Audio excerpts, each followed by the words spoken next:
Well, thank you very much. It's an honor to have a friend of mine because we went through this together and got along very well for my entire period of time. So I knew him as a very young man. Now he's just a young man, and he's done a fantastic job. Mr. President, it's an honor to have you. Thank you, You're doing incredibly for your country, and we appreciate working with you because you want to stop crime, and so do we.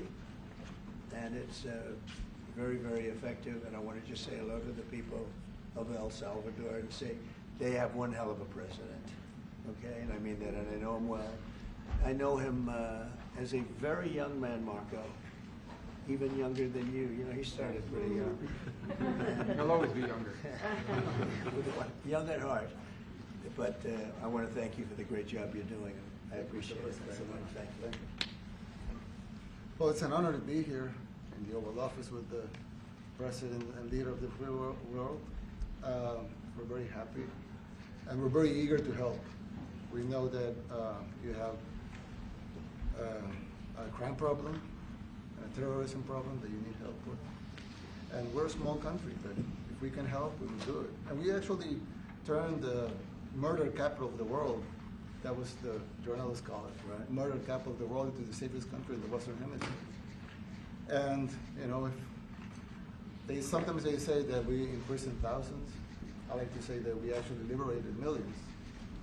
So, you know, like, that's very good.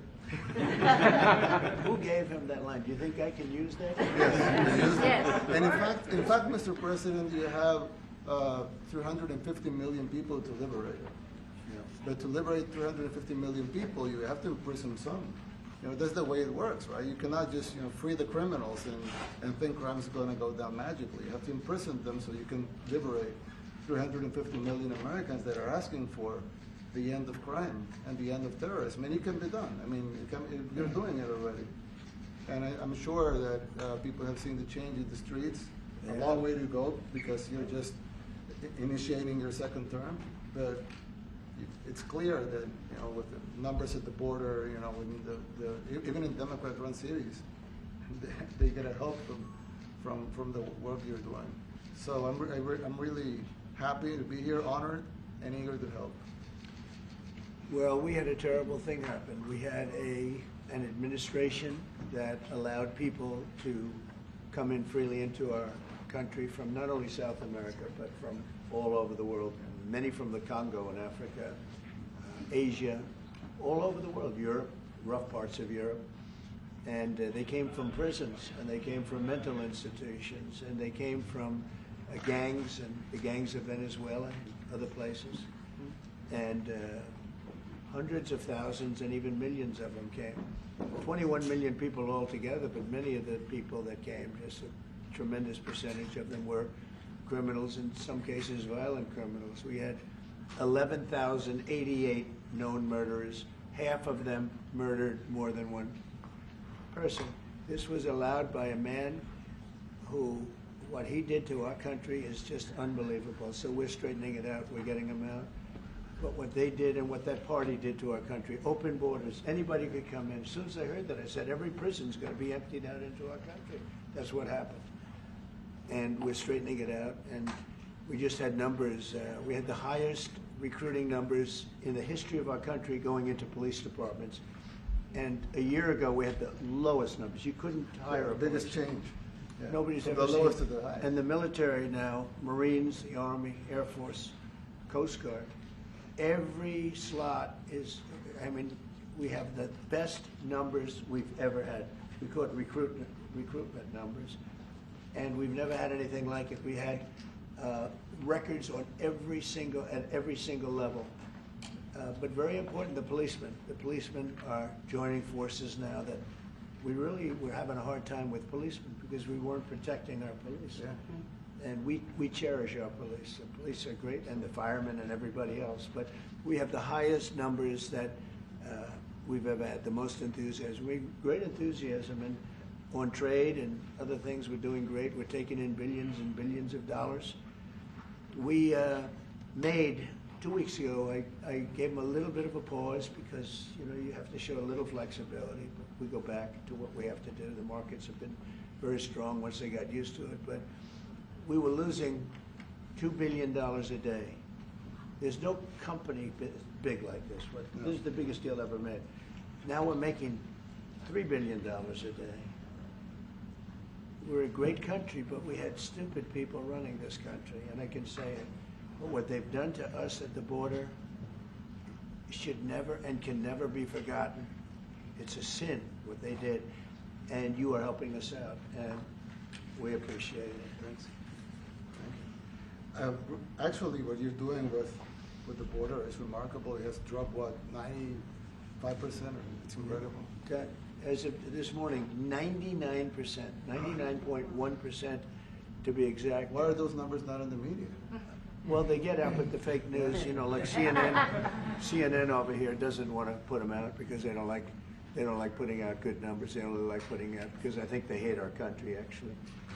Yeah, that's very. But it's a shame. You're right. Isn't that a great question? Why doesn't the media? Why don't they put out numbers? Yeah, 99%. I mean, it's crazy, right? We're doing it's great. a crazy turnaround.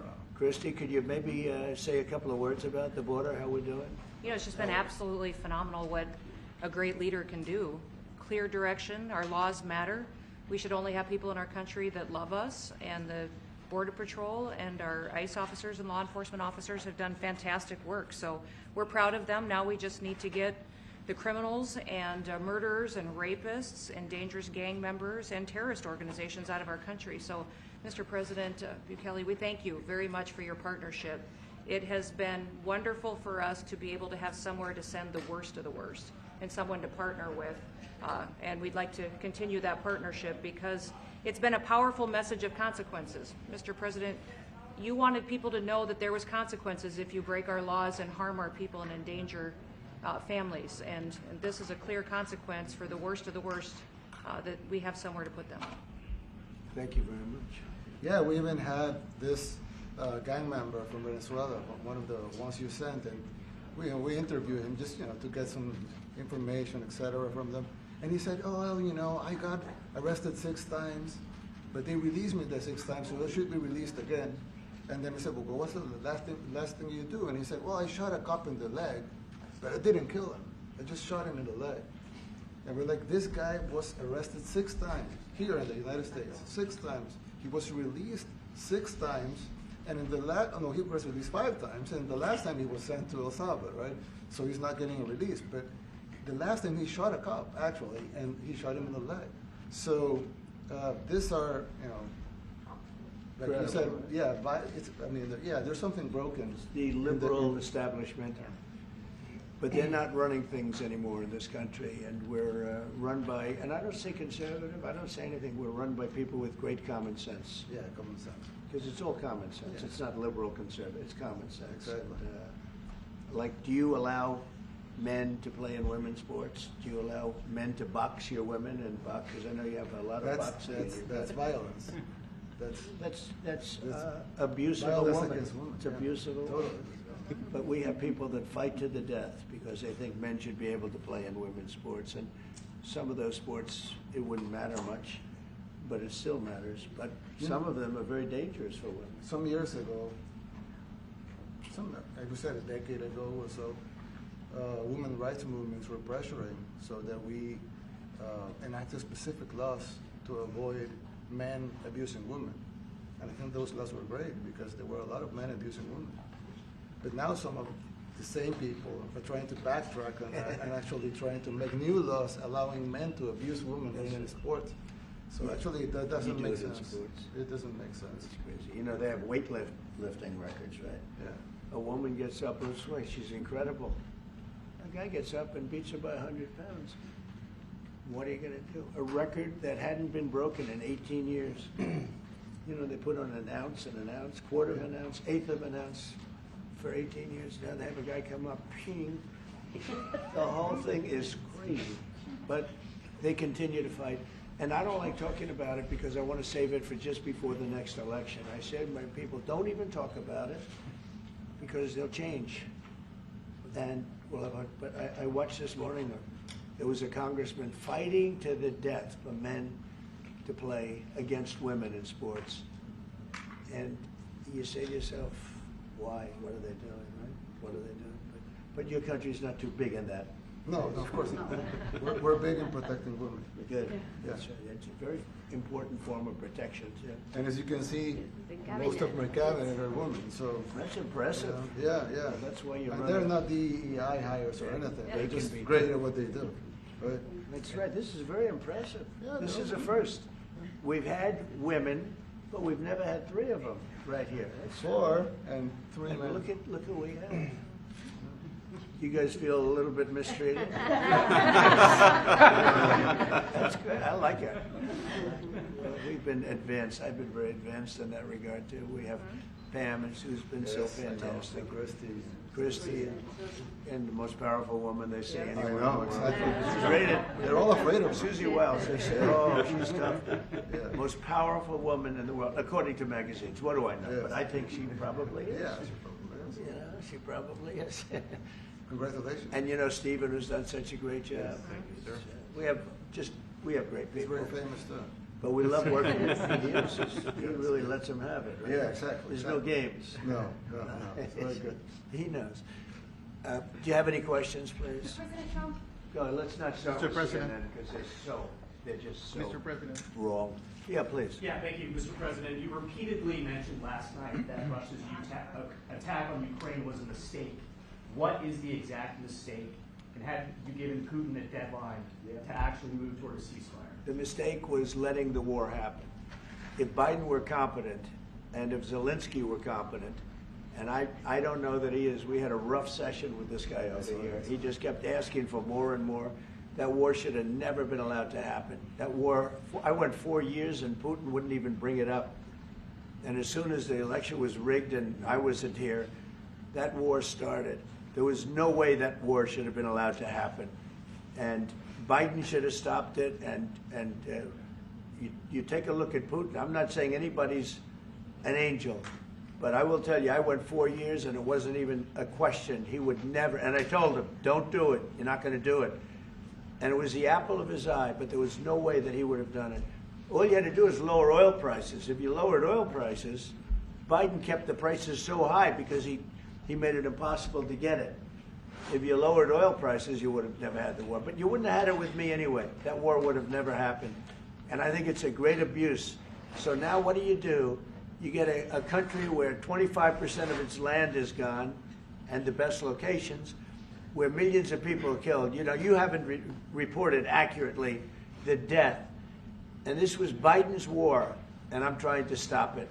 And I think we're going to do a good job. I hope we're going to do it. They lose 2,500 young people a week, think on average. Now they're Russians and they're Ukrainians, but it's 2,000. We don't care. It's like whatever it is. Intolerable. They're not from your country. They're not from mine. But I want to stop it.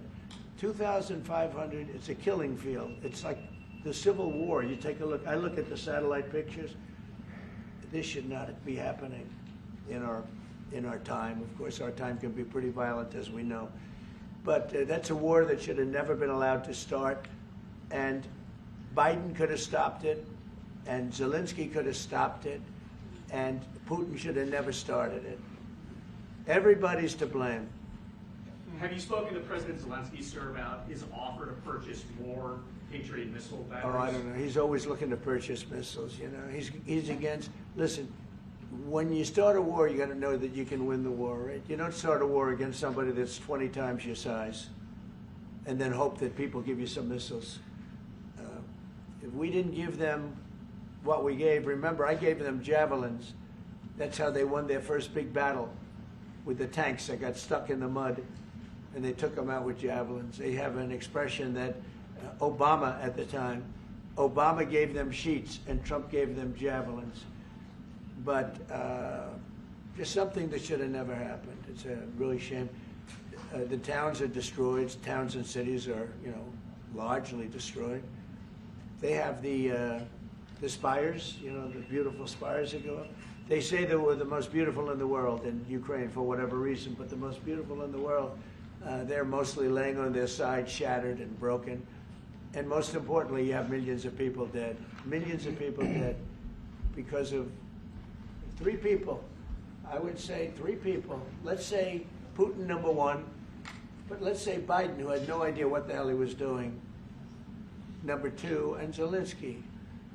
And all I can do is try and stop it. That's all I want to do. I want to stop the killing. And I think we're doing well in that regard. I think you'll have some very good proposals very soon. Last question, sir. Have you attributed a motive, sir? Have you attributed a motive through the FBI investigation behind the attack on Governor Josh Shapiro over the weekend? No, I haven't, but the attacker was not a fan of Trump, I understand, just from what I read and from what I've been told. The attacker basically wasn't a fan of anybody. It's probably just a whack job. And certainly a thing like that cannot be allowed to happen. Is your good relation with President Bukele the best guarantee that this time you won't terminate the temporary I have protected a status? great relationship with this man. I have the best relationship with him. We've known each other. I've known him since he was a very young man, as I said, very, very young, and I was impressed. I said, look how this guy is. In fact, you sort of look like a teenager. You still you look like a teenager. I said, what I kind don't of know a if that's country good is or bad, this? Mr. President. He grew up well in the last 5 years. Do you support the extension for nationals of El Salvador under temporary support protected him. status? Do you plan to ask Presidente Bukele? Let's hear the question from this very low-rated anchor at CB. Thank you, at President. CNN. Do you plan to ask President Low Bukele rating. to help return the man who your administration says was mistakenly Which one is that? deported? The man who was mistakenly deported to El Salvador? Well, let me ask Pam, would you answer that question? Sure, President. First and foremost, he was illegally in our country. He had been illegally in our country. And in 2019, two courts, an immigration court and an appellate immigration court, ruled that he was a member of MS-13 and he was illegally in our country. Right now, it was additional paperwork had needed to be done. That's up to El Salvador if they want to return him. That's not up to us. The Supreme Court ruled, President, that if, as El Salvador wants to return him, this is international matters, foreign affairs, if they wanted to return him, we would facilitate it, meaning provide a plane. So will you return him, And President Bukele? you are doing a great job. Thank you. ¿Usted estaría dispuesto Stephen a Miller, wait a minute. Can you just also respond to that question? Because, you know, it's asked by CNN, and they always ask it with a slant, because they're totally slanted, because they don't know what's happening. That's why nobody's watching them. But would you answer that question also, please? Yes, gladly. So, as Pam mentioned, there's an illegal alien from El Salvador. So, with respect to you, he's a citizen of El Salvador. So, it's very arrogant even for American media to suggest that we would even tell El Salvador how to handle their own citizens as a starting point. As two immigration courts found that he was a member of MS-13. When President Trump declared MS-13 to be a foreign terrorist organization, that meant that he was no longer eligible under federal law, which I'm sure you know, you're very familiar with the INA, that he was no longer eligible for any form of immigration relief in the United States. So he had a deportation order that was valid, which meant that under our law, he's not even allowed to be present in the United States and had to be returned because of the foreign terrorist designation. This issue was then, by a district court judge, completely inverted, and a district court judge tried to tell the administration that they had to kidnap a citizen of El Salvador and fly him back here.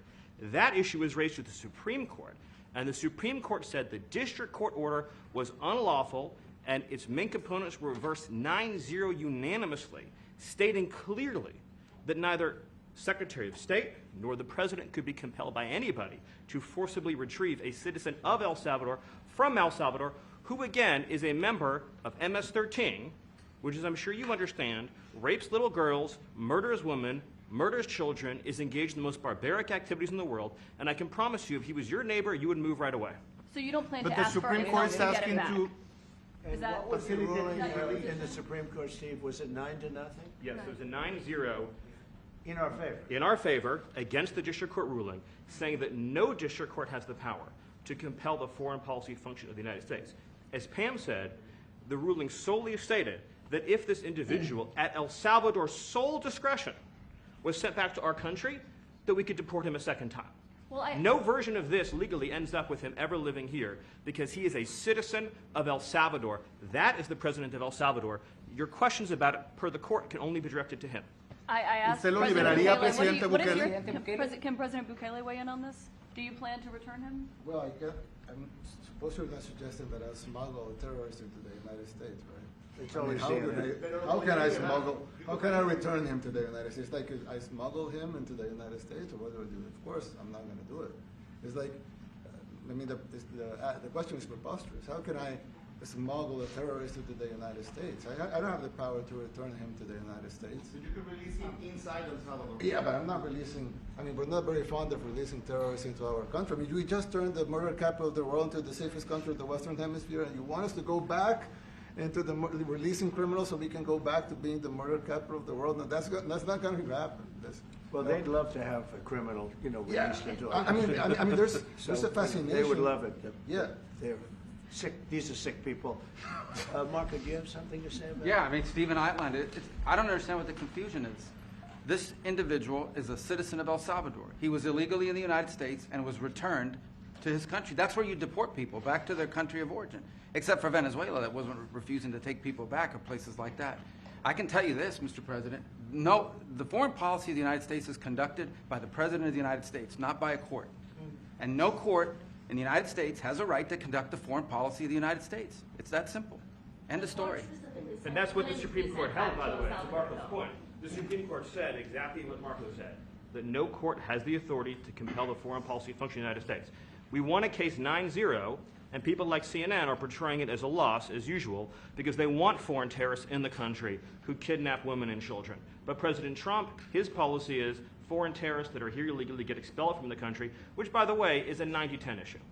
Well, Mr. President, you said that if the Supreme Court said someone needed to be returned, that you would abide by that. You said that on Air Force One just a few days ago, and they said that it must be facilitated. Why don't you just say, isn't it wonderful that we're keeping criminals out of our country? Why can't you just say that?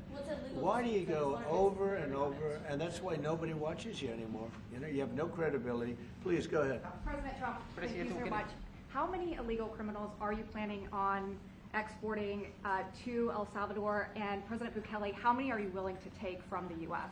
As many as possible.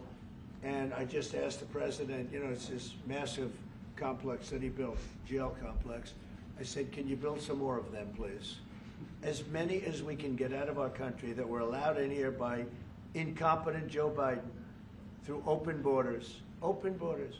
You probably hear open borders and you can't even understand it because nobody can understand. Nobody smart or with common sense can understand it. So we have millions of people that should not be in this country that are dangerous, not just people, because we have people, but we have millions of people that are murderers, drug dealers. They've been allowed to come into our country by other countries that were very smart. When they heard that this very low IQ president, and by the way, I took my cognitive exam as part of my physical exam, and I got the highest mark, and one of the doctors said, sir, I've never seen anybody get that kind of, that was the highest mark. I hope you're happy with that, although they haven't been bugging me too much to take a cognitive, but I did do my physical and it was released. I hope you're all happy with it. I noticed there's no question, so probably you are. But the cognitive, they said to me, sir, would you like to take a cognitive test? I said, did Biden take one? No. Did anybody take one? No, not too many people took them. I said, what about Obama? Did he take one? No, he didn't take one either. I said, let me be the only one to take one. But I've actually taken them 3 times already. I like taking them because they're not too tough for me to take. But we had a great physical exam, so I knew you were going to ask that. And the doctors who are total professionals, Walter Reed Medical Center, they're great people. And I visited a soldier that was badly wounded, incredible soldier, lost his leg, and spent a lot of time with him. I mean, great with his mother, and it was really a very great thing. They do a phenomenal job. I just want to say, Walter Reed, I was there for, 5-6 hours. You were there with me. But I took a full physical, and he came out perfecto, so that's good. That means you've got me for a little longer. Would you also be willing to pay for those facilities to be opened if new ones were going to be built? I'd do something. We'd help them out. Yeah, we help them. They're great facilities. very strong facilities, and they don't play games. I'd like to go a step further. I mean, I said it to Pam. I don't know what the laws are. We always have to obey the laws, but we also have homegrown criminals that push people into subways, that hit elderly ladies on the back of the head with a baseball bat when they're not looking, that are absolute monsters. I'd like to include them in the group of people to get them out of the country, but you'll have to be looking at the laws on that, Steve, okay? How essential is it for you guys to be locking up these prisoners? And do you think more presidents should follow suit like you guys as far as taking a hard stance on crime here in the United States? Well, I do. I think everybody has to. I mean, the president said it better than anybody. He said, you know, you have liberty and you have to have liberty, but to have liberty, not everybody is going to be good. And, you know, some are bad because they're sick. They're mentally deranged. They're bad. Why do you think Then you have to take them, if you're going to have a country, you're going to have to take those people out. And we've been doing that. But this was like an unforced error, they would call it, where we had people that may hate our country, or maybe they're just stupid people. I think they're probably stupid people more so. A lot of people said they did it for the vote.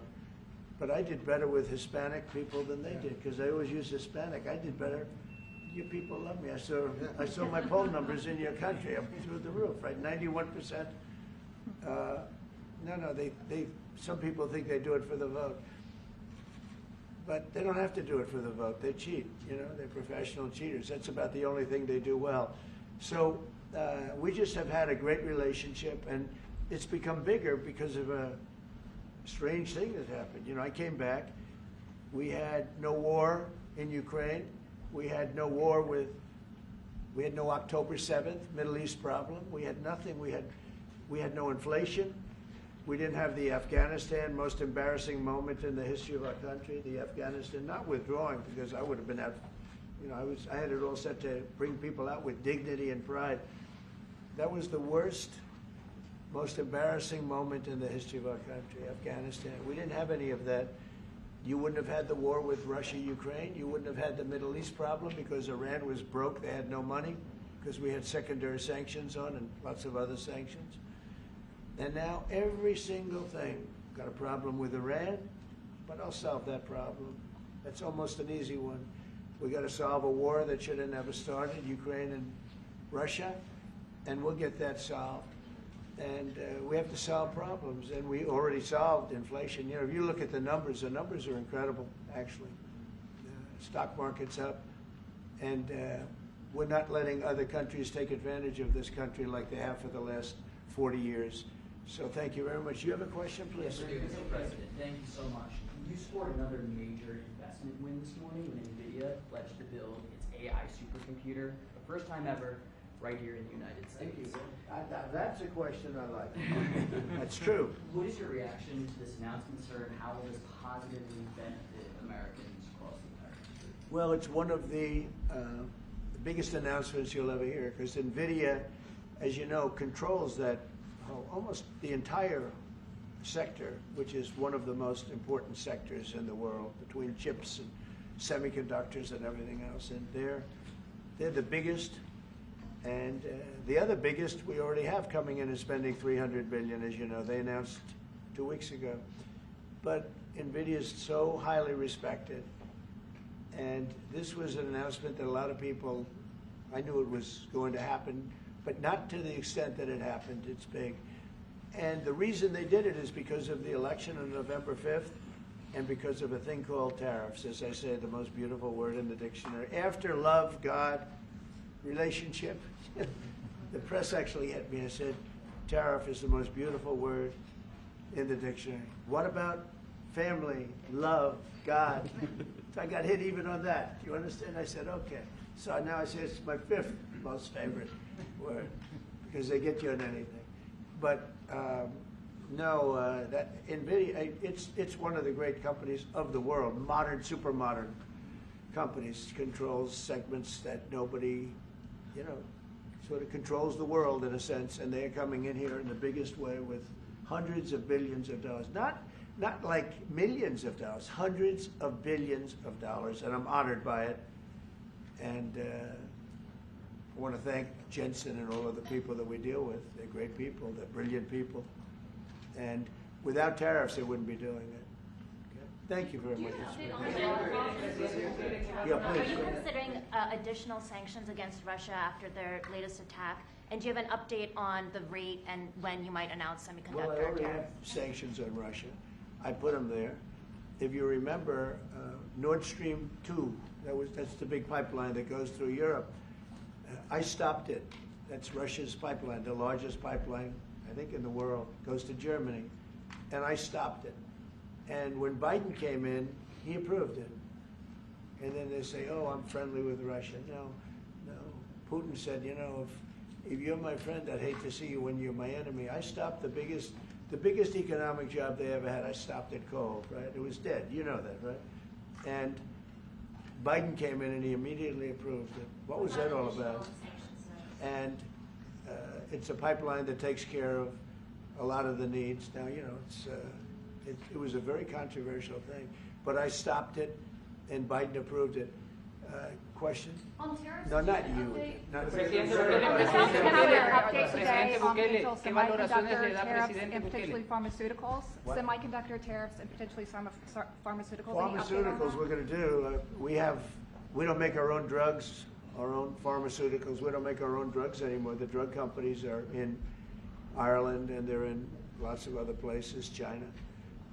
And all I have to do is impose a tariff. The more, the faster they move in. The higher the tariff, it's very simple.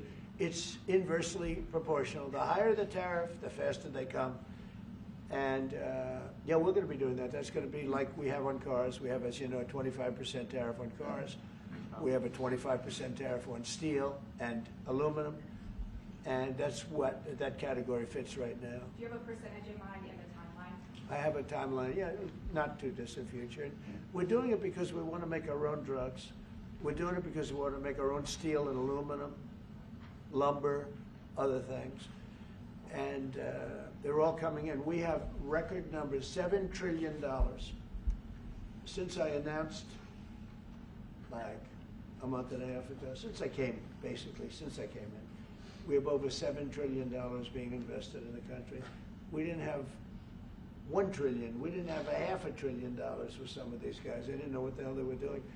So we have the largest investment that we've ever heard of, and we're only 2 months in. And that'll continue at levels that you've never seen before. That's what's going to happen. And even the stock market's up today. It's we also had, you know, a lot of people didn't say it the way it was. We had the largest gain in the stock market in history on every single category last week. That was a nice game because we were getting a little hit because people didn't understand the power of our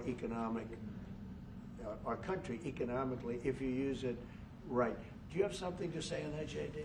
Yes, sir. I mean, look, for 40 years we have lost manufacturing capacity. Workers have seen their wages stagnate. And some of the most critical things that we need, from the pharmaceuticals, the drugs that we give to our children, the antibiotics that we give to our kids, to the weapons that we actually need to fight a war, if God forbid we had to fight a war, we don't make enough of that stuff. And so President Trump ran explicitly on changing that. Yes, as the president mentioned, it caused a little bit of disruption in the market, but I actually think over the long term, workers are going to benefit, stocks are going to go up, American businesses are going to benefit as we reinvest and reindustrialize our country. And the auto workers and the Teamsters and all of the unions, you know, not traditionally Republican, but I'm winning those unions by, we're up 40, 50 points on the Democrats. They're losing everything. They're losing everything because they just have policies that are not believable. They fight for policies that are 5% popular, and nobody knows who the 5% are. I mean, nobody can find the 5%. But if you go back to Ohio, and by the way, we have the great championship team from Ohio coming in today, right? Very big day. And that's going to be a little bit later. And that'll be, if you want to stick around, I'll introduce you to some nice people. You'll see some very large people, right? You'll see some people that even you have not seen people like this. These are big, these are 6'7", 380 pounds with no fat. Okay, that's pretty good, right? But the team, the national championship team, is being honored today at the White House, so that'll be exciting. If you're around, you want to stay around, I'll have you up there. You can tell them all about your prison, how you have to behave. when you go to prison. Okay. Who else? Temporary are those exemptions on electronics? Go ahead, please. Yeah, you said yesterday that you're making a decision on Iran very quickly. What do you mean by that? Is that a decision to strike Iran? Solve their problem very quickly. Iran wants to deal with us, but they don't know how. They really don't know how. We had a meeting with them on Saturday. We have another meeting scheduled next Saturday. I said, that's a long time. You know, that's a long time. So I think they might be tapping us along. But Iran has to get rid of the concept of a nuclear weapon. They cannot have a nuclear weapon. He can't have a nuclear weapon. Nobody can have. We can't have anybody having nuclear weapons. You know, we can't have nuclear weapons. And I think they're tapping us along because we're so used to dealing with stupid people in this country. And I had Iran perfect. You had no attacks. You would have never had October 7th in Israel, the attack by Hamas. Because Iran was broke. They were stone cold broke when I was president. And I don't want to do it. I want them to be a rich, great nation. The only thing is, one thing, simple. It's really simple. They can't have a nuclear weapon. And they got to go fast because they're fairly close to having one. And they're not going to have one. And if we have to do something very harsh, we'll do it. And I'm not doing it for us. I'm doing it for the world. And these are radicalized people, and they cannot have a nuclear weapon. Does that include a potential strike on Iranian nuclear facilities? Of course it does. Just a follow-up question, a clarification. You mentioned that you're open to deporting individuals that aren't foreign aliens but are criminals to El Salvador. Does that include potentially U.S. citizens, fully naturalized Americans?